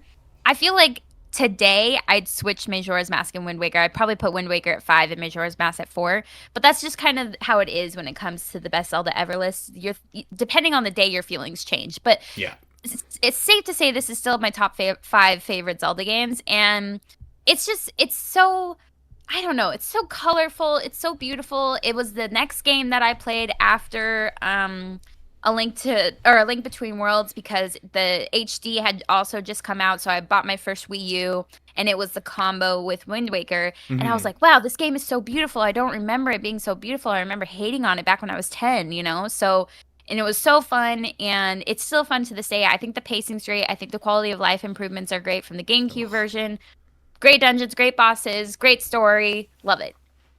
Yeah, I think for me, like I like my when I think of Wind Waker, I think of these like great little moments, like sailing at night. There's nothing around you. It's very quiet. You're on the ocean. It feels like the biggest game in the world at that point.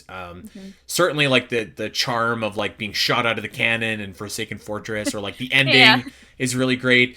But I got to admit, like I play this game and I'm like, this isn't my favorite game to like actually play from start to finish. Um, I think like I like the story and I love the music. The music is if this was music, this might be like a top three game for me. Three. Yeah, it's probably number two for me. I gotta be honest, like I think the dungeons are pretty consistently weak like in this game. I don't like I can't think of like the one that stands up. Maybe the Earth Temple, but then that's kind of bogged down by having to drag Medley around, and I think like the what is the one with Makar, the Wind Temple? Hmm. That one I think is like horrible. Um, like sailing. I think is just like it's not for me. It's just such a pace killer. Like how long it takes you to get everywhere, depending on how and when you play the game. You might not get fast travel for like a long time. Um, and yeah, it's just like there's too much sailing. I think for me, even with Swift Sail, like you really got to go out of your way to get Swift Sail. So like that doesn't alleviate as much as I like. I think the boss gauntlet right before the end is kind of weak. So yeah, I was just kind of thinking like to use your criteria, like do I want to play this game tomorrow? And I'm like, Hmm. no, I'd No. rather That's play Skyward Sword or Ocarina of Time or Majora's Mask or hmm or. Um, so yeah, I think I like the memory of this game more than I do actually playing it. So I will hmm say I did have kind of a bit of buyer's remorse after submitting my list because I had just played another game and was just like I think I ranked it too high. So I might have hmm bumped up this game by one spot, but yeah, not just not my favorite Zelda game. And that's okay. Yeah. That's okay. Just like the Oracles are not my favorite or Link's Awakening's not my favorite. Well, hold It's on, that one's totally not fine. okay. No, whatever, Andy. uh, I will say too, like I just don't want to hear Great Sea like that theme. Like it's my God, you hear it a lot. Yeah, and know what's funny is like it's also done a lot for the lo-fi albums, and so usually when I get to it, I'm like, ugh, like I get it. You do hear Great Sea a lot. You hear it a lot. Okay, number 4, The Legend of Zelda: Twilight Princess, with Hmm. 4 first place finishes. Wow. I mean, no, that makes sense. That makes total sense to me. Yeah. Um, where'd you rank this, Al? Oh, you know what? I was looking at the wrong list when I was speaking on Wind Waker. I did put it at 5 and Majora's Mask at 4. Sorry about that. Oh, Anyways, I nice. ranked this 14. 14. Wow. I'm so So sorry. the lowest rank is number 16. Would you care to guess Okay. who that is? Is that you? That's me. Wow, okay. I That's mean, I me. know like I know consistently for the both of us this is not our favorite Zelda game, but like I don't know why I thought you would rank it a little bit higher. But it's okay. Yeah, like I just I want to say like this game I think has like 3, maybe even 4 of the most incredible dungeons in the series. Yeah, Like, the dungeons are insane. The boss battles are great. Like yes. I think we consistently on the show, even though we like, we kind of talk crap about Twilight Princess, we always give it its flowers where it's due because Yeah. there's really strong attributes of this game. Yeah. So like those done like Arbiter's Grounds, Snow Peak, Temple of Time, maybe just those ones actually. Final Hyrule Castle I think is really exceptional.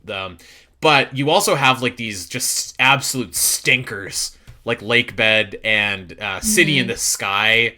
Oh I my think God, the is worst. brutal. I think like the pacing of this game is all over the place. Like you have to stop and then you get the cannon parts and or not cannon parts, the books or whatever, and like reactivate the Dominion rod. Like I hate that. I hate the Tears of Light. I hate the way this game is. I'm sorry, this game is so ugly, and it still is unbelievable to me how it appears to be like cleaner and brighter and yet darker in the HD version. I just it's the damnedest thing how this game looks in that game, the HD version, because it's like it's clearer but more ugly in some weird way. So I think that kind of stinks. I don't. There are moments about the story I really like Ganondorf kind of corrupting Zant, but I've never really felt all that connected to Midna. I didn't think that worked really for me, and I think that the plot with Ilya is like one of the worst in the Zelda series. So like all of that kind of put together, yeah, I'm not super high on this game. I'm sorry. I'm not either. It's just because, and I think I say this every year, like I don't have the like I don't know. It's just like I don't have the desire to really play it. There's some dungeons where I'm like, if I could just go and play that dungeon. It's kind of like how I feel about Majora's Mask, where I'm like, if I could just do the side content and not the dungeons. Whereas if I could just go and do some dungeons in Twilight Princess, again, it's like it feels like it has one dungeon too many. If we just got rid of City in the Sky, I feel like I would want to play this game more often. I think we will. I don't know about you, but I'll probably replay it for the anniversary next year. Because I think it's been like a solid 5 years for me since I played this game, 4 or 5 years. I wish. I know you've been playing it for the marathon, so I feel like that also dampers your feelings on it, because that's something that happened to me with Skyward Sword, is like speedrunning it or getting ready to speedrun it for the marathon really kind of hurt it for me. So I get that, and it's like it's overall, I think it's like not visually, but like story-wise, a beautiful game. I like the story of Midna and Zelda being like two sides of the same coin. I like that you turn into Wolf Link. I always thought that was super cool because I grew up a Twilight girl, so like you get to be a wolf in Zelda was so cool. And yeah, there's like a lot going for this game. It's just not something I'm like actively every day. I'm like, I really need to play this again. Yeah. I like the game definitely does a lot of things right. Like it's got a pretty decent soundtrack, like some really spectacular dungeons. I think that boss fights are a pretty consistent strength of this game as well. So like even City of the Sky boss is boss is great. Cinematic. Yeah, so like there's definitely things that this game does really really well. Not to make it seem like it's not. I don't know. This game just doesn't vibe with me for whatever reason. It probably like doing those marathon 12-hour runs of this game in a row. Rough. Like has probably impacted that a little bit. I will admit. Okay, number 3, The Legend of Zelda: Tears of the Kingdom, with 5 first place finishes. So I'm gonna tell you something, Al. When I submitted my list, it was shortly after we had just gotten the Zelda notes, and I went back and I got my new TV and the Switch 2 version of Tears of the Kingdom, and I was like, wow, the depths look really, really great. And so when I submitted my list, I had it at number 13. Wow. And I feel a little bit of buyer's remorse, because like I think if all things would have been equal, I would put both Twilight Princess and Wind Waker ahead of this. Next year on my list, this will probably be number 16 or 15. This game I thought was just like so disappointing to me. Like I just in almost every way, I was really disappointed with Tears of the Kingdom. I knew this about you, and maybe I had the same reaction last year. I could have swore you ranked it a little higher last year, but I don't know if I did. Feel like I don't remember, but I just feel like sticker shock from that. I feel like I can't believe that you said that. I mean, I know how you feel about this game, but even still, I would imagine it's still a top 10. Wow. No, I just like I wanted a couple of things from this game, and it gave me nothing that I wanted. Like I think like all of the negative aspects of Breath of the Wild are here. but like accentuated. I think that the story was like, as an overall narrative, it was a complete mess, like a complete mess. I know that people really love the ending where Link catches Zelda, but that makes zero sense in the context of the story that this game is told. Like, it makes none, no, No, not a bit of sense. the literal symbol of this game is an Ouroboros. How does that not make sense? How does Zelda turn back? Okay, but It okay, completely no, diminishes. we've had this. Yes. We can't spend So time so on this. so for me, like that completely diminished that moment that Zelda had. And even without that, I think the story is still like a total mess. It was basically like the exact same story as Breath of the Wild, but substitute Calamity Ganon for Ganondorf, who just hung out in the depths all game, didn't do anything. And the killer is like the same world was there. Like, yes, I know that there were differences, but I just like I was so disappointed in just exploring the same world again. I think the depths were like super underbaked. The sky islands were cool for sure, but like there was so little of them that it didn't make up for anything. Like the Koroks, I thought were just like, I was like, I cannot believe that these are back.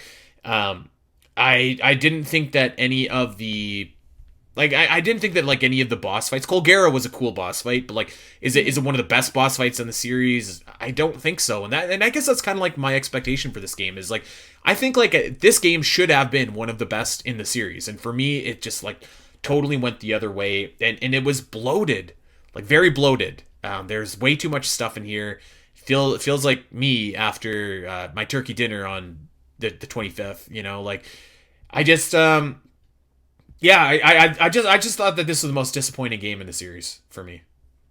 Okay, and I think I told myself a couple months ago that I just have to let that be. I can't ever change your mind. I started saying this to myself like when people were having really strong feelings about age of imprisonment and also like some stuff that happened before where I was just like, I can't change anybody's mind or how they feel about stuff. And every time I try to convince you, we just get into a fight about it. So, so like I've told you all my reasonings for why the ending is great of this game, whatever. Anyways, it doesn't matter. Let me be the counter argument to you, Please. like usual, because people always get up in arms that we're so negative about tears. I am not negative about tears. This is number 2 on my list. This is number 2, and I think it'll say number 2 unless the next Zelda game is just so incredible. I feel like the farther away we get from this game, you're more disappointed. I'm more in love with it. Like, I think the story is incredible. I just hate how you can get it out of order. But overall, if you do get it in order, like I think I really like the story. I really like Zelda Sacrifice. It's meaningful to me because of the action versus your feeling of it is like the end impact for you, where mine is like the initial action. Sure. So again, fine. I really love the change that there was enough changes to the map that it made it really fun to explore again. I do think it's annoying about the Koroks, but whatever. That it is what it is about the Koroks. I also agree that the depths are just like kind of like copy and paste segments, but there are some spots in the depths that are really cool. They're definitely yeah. I really like all the bosses. I think the dungeons were a big step up from the Divine Beasts. I'm really annoyed about the same cutscene played over and over again. So yeah, like I do have my gripes about it, but like overall, I find this game really fun to be in. I love exploring. I love building with the different Zonai devices.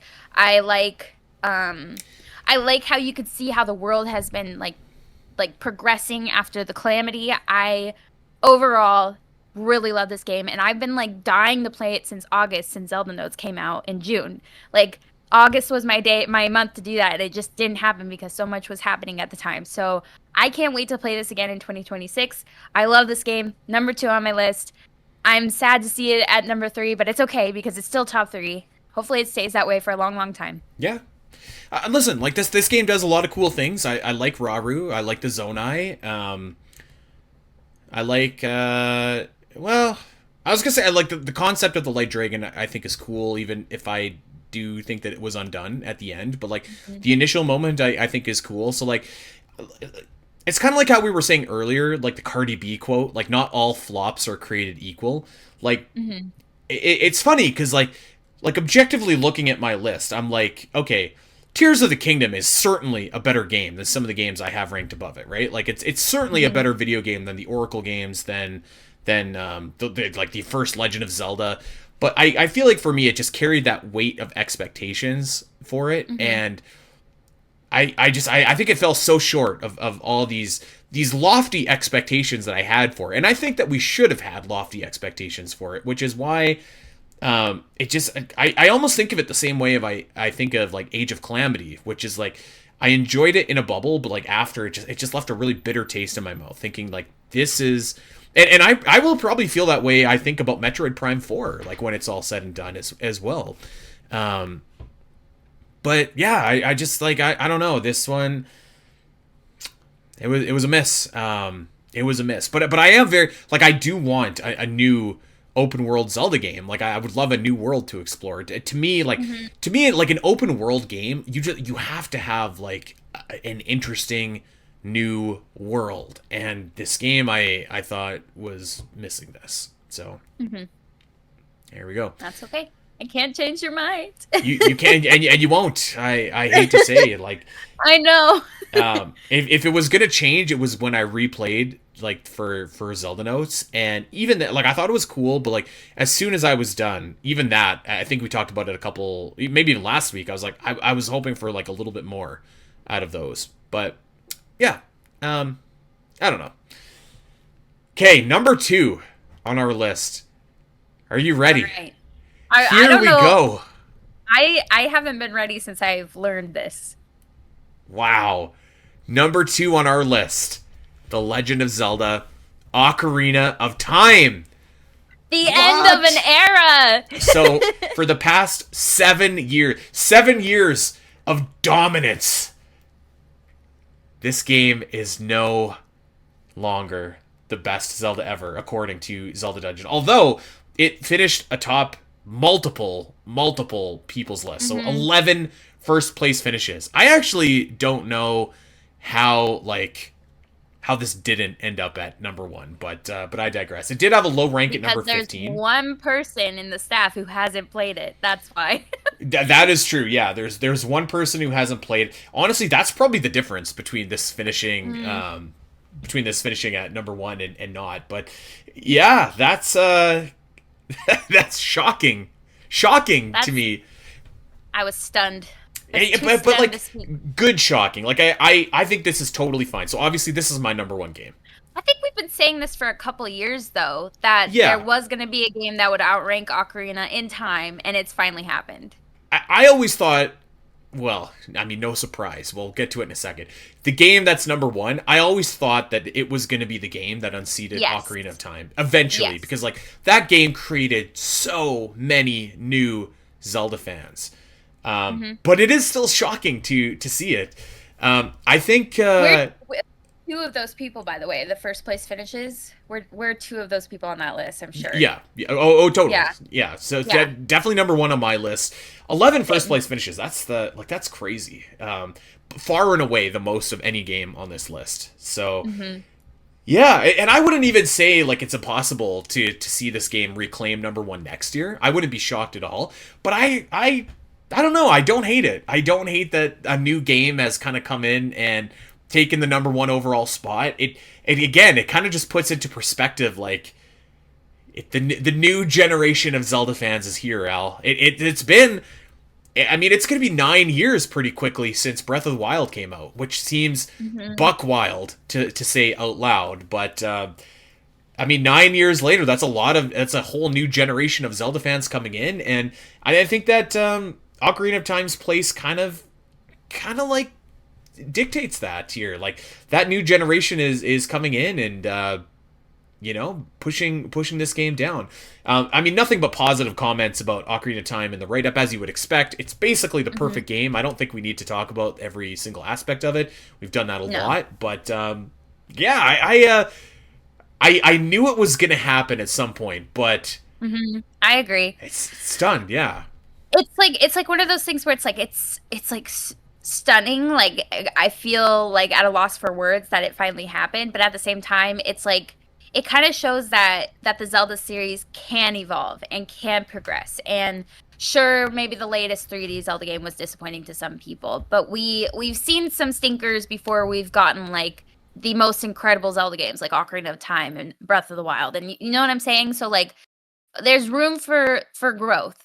And that's what Ocarina of Time being bumped down to second place shows me.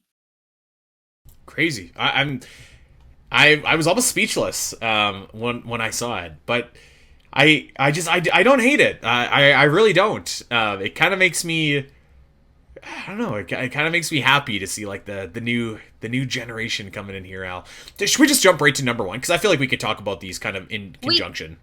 Yes, let's go for it. Okay, number one, the best Zelda ever. For the first time in 7 years, Link has been asleep for 7 years. He just woke up and he's like, there's a new best Zelda ever. It is The Legend of Zelda Breath of the Wild. And I had this game pretty high on my list. It's number 4. I have it number 3 on my list. Don't hate it. Finished in first place on 6 lists. So that's pretty crazy. Finally moved up to the number 2 rank. Lowest rank was number 14. That's pretty wild. But yeah, I mean, like this game really is just like, I mean, this was the biggest the biggest thing to happen to Zelda since Ocarina of Time, right? Yes, like, I agree. The best selling Zelda game by a country mile, did so many things. This is another just like super brave game in that it really took the Zelda series kicking and screaming almost into into the future, I guess. And it definitely did change a lot of things, and not all of them are positive. And I would say my ranking of Tears of the Kingdom is kind of indicative of that. Like, to me, like that it's almost a little bit like Breath of the Wild gets a pass for all of the negatives that it had, because like the world was so magical, but like those I think shine a little bit more brightly in Tears of the Kingdom. But like, I mean, this game, this world, the first time that you experience it was just, I mean, just absolutely captivating and breathtaking. And I totally think that it deserves the number 1 honor here on our list. I'm like looking at my list from the past couple years, and Breath of the Wild had like kind of snuck down on my list because of Tears of the Kingdom. And I was fearful, and I'm pretty sure I said this in the past years, that because Tears of the Kingdom was so similar to Breath of the Wild, but clearly an evolution, that I would feel like I don't want to play Breath of the Wild anymore. I feel like Zelda Notes completely did a 180 on that thought for me, because I went back in specifically for Zelda Notes and I was like, oh my god, I love playing this game. It doesn't matter that you could do different things in Tears. Like, I still really enjoy playing Breath of the Wild. And so it completely skyrocketed back up on my list by like 5 slots. So it's number 3 again. So it was number 9 last year for you, or number 8. 8, yeah. And so, yeah, I was just like, when I jumped back into it, I was shocked by how much I actually still wanted to play it after Tears. Like, sure, there's a couple things that I wish that I still had in Breath of the Wild after playing Tears, but I mean, there were like such small things that I didn't care. I was really enjoying like especially replaying the DLC for the first time in years. That was a lot of fun, and I got to play like beat Monk Maz Kashia again. And so, and like get the motorcycle and all that kind of stuff. And I'm like, this is still such a blast, even though I enjoy Tears more. So I feel like that I really am appreciative of Zelda Notes for that purpose, for giving me like a renewed love for Breath of the Wild and showing me that it still stands well on its own, even though it's been evolved at this point. Yeah, I mean, like, yeah, like, I like to imagine this in my head as like you know, like a wrestling, Al, when like the current champion puts over like the new up and coming champion, or like the new guy. That's kind of what I like to imagine this Ocarina of Time and Breath of the Wild is like John Cena putting over Cody Rhodes or something like that, you know. So yeah, I mean, I for all those reasons, like, I replayed Breath of the Wild with Zelda Notes this year, not from start to finish, just like opened up a file and went around the world. It's got that something, that magic, I think, that is almost indescribable to it, that is just so like easy to fall in love with. So yeah, I think I mean, I think it's a perfect end to this year to crown a new best Zelda ever. We'll see what happens next year. I don't write off Ocarina of Time. I don't feel like this is like a complete passing of the torch. I think that there could be some challenges for number one as well. So we'll have to see what shakes out, and hopefully by this time next year when we're doing the show, the new 3D open world Zelda game is at least been announced or teased, so we can start looking forward to that as well. So there you have it. Number one in our best Zelda ever list, The Legend of Zelda: Breath of the Wild. I will say 11 first place finishes for Ocarina of Time is incredible. That's wild. I mean, it's one of those things, like, if Ocarina of Time had won first place, it's kind of one of those things where it's like, no big deal, like, not a shock at all. Yeah. Well deserved. I like this list this year because something big deal happened. I do too. I like it a lot. Like, Ocarina of Time doesn't need the title this year. They could just do its own thing and I think it's challenge one next of those year. things where it's like Ocarina of Time just forever deserves the title, obviously, but like it's always fun to see. It's kind of like maybe one of those things where when we do Musical March Madness or the character the character bracket, and we like remove them after they win, like it's kind of nice that somebody else is getting the spotlight that they deserve. It's kind of nice. It's kind of nice. Okay, really quickly, I think that we should just go through our own personal list just one more time, just so that everybody kind of knows where we stood. So my submitted list, 21 Triforce Heroes, 20 Phantom Hourglass, 19 Spirit Tracks, 18 Adventure of Link, 17 Four Swords, 16 Twilight Princess, 15 The Wind Waker, 14 Oracle of Ages, 13 Tears of the Kingdom, 12 Oracle of Seasons, 11 Echoes of Wisdom, 10 A Link Between Worlds, 9 A Link to the Past, 8 Legend of Zelda, 7 Four Swords Adventures, 6 Majora's Mask, 5 Link's Awakening, 4 Breath of the Wild, 3 Minish Cap, 2 Skyward Sword, number 1 forever in my heart, Ocarina of Time. Okay, and my list is 21 Adventure of Link, 24 Swords, 19 Triforce Heroes, 18 Oracle of Ages, 17 Oracle of Seasons, 16 Link's Awakening, 15 A Link to the Past, 14 Twilight Princess, 13 Four Swords Adventures, 12 Phantom Hourglass, 11 Spirit Tracks, 10 Minish Cap, 9 Legend of Zelda, 8 Echoes of Wisdom, 7 A Link Between Worlds, 6 Skyward Sword, 5 The Wind Waker, 4 Majora's Mask, 3 Breath of the Wild, 2 Tears of the Kingdom, and number 1 always in my heart, Ocarina of Time. Ocarina of Time. There you go. Okay, everybody. That's it. That's the list. We definitely encourage you to go check out the written form. There's like so many wonderful quotes and just thoughts and introspectiveness on all of these different games, why they worked, why they didn't. So go check out the list right now over on zeldadungeon.net. Let us know what you think. We want to thank everybody for a wonderful, wonderful 2025. And we hope that your new year is safe, is fun, filled with loved ones or friends, or maybe it's just sleep. I don't know. Maybe you're just like, I'm going to bed at 9 o'clock. I'm totally down with that, actually. Yeah. So we hope that you have a great new year, and we're looking forward to carrying it forward into 2026. Lots of big things planned for the new year. So including the 40th anniversary of The Legend of Zelda in just a few short weeks. So we'll have lots of content about that. Okay, my friends, that's it. We're going to get out of here. Make sure that you are checking us out over on Patreon. As we said, we've got new episodes of Middle Earth the Podcast, Gooey Plays Metroid, and of course, the Zelda Cast XL with Gooey and myself. That's patreon.com/spnet. You can also, like I said, check out this list over on zeldadungeon.net, the full written version, plus you got your guides, your maps, your walkthroughs, all that kind of good stuff. Check out our YouTube page as well if you want to see these videos, or these podcasts rather, in podcast form. We do stream this every single week, by the way, twitch.tv/the Zelda Cast. Check us out wherever you get your podcasts. Go like and subscribe and recommend and rate and review, all that fun stuff. And if you do have a Zelda fan in your life, tell them about the Zelda Cast. We're doing this weekly. And last of all is you can check us out over on Blue Sky. We are at the Zelda Cast. I am at Spiteri316. Al is at Allison Aletha. We are going to get out of here, my friends. Happy New Year, and we will see you back in 2026. Take care. Bye. Hey, everyone. If you enjoyed this clip and want to see more of the Zelda Cast, make sure to head over to your favorite podcast platform of choice and subscribe. There are over 200 episodes in the vault that will provide you with hundreds of hours of Zelda content for you to enjoy. You can listen to us when you're on a walk, fighting Ganon, trying to sleep, whatever. And if you want to see these shows as they happen, make sure to head over to twitch.tv/the Zelda Cast, where you can watch our beautiful faces talk about Zelda every single week. Don't miss out, and we'll see you next time.